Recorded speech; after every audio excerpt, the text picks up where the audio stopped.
ছোটবেলায় কে কে এই বাটার বানটা খাইতেন? আমার কিন্তু এটা ফেভারিট ছিল। ইউএসএ আসার পর থেকে এটা তো আমি চোখেই দেখি না, আর মুখে কি দিব। তো এবার আমি ফার্স্ট টাইম ট্রাই করছি ঘরে বানানোর। মশলা দিলে উম, ঠিক মতোই হলো। আর এটা আমার হাজব্যান্ডের ফেভারিট। সো আসলে এত কষ্ট কি করে, ওর জন্যই করা। কিন্তু খাইতে তো মজাই লাগে, কি বলে। আমার বাংলাদেশে সবচেয়ে বেশি আমি এখন মনে হয় মিস করি খাবার।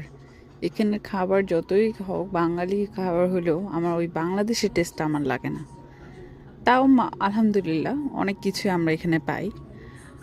আম, কিন্তু আমার যেটাই হোক না কেন, বাংলাদেশের ওই টেস্টটা আমি পাই না।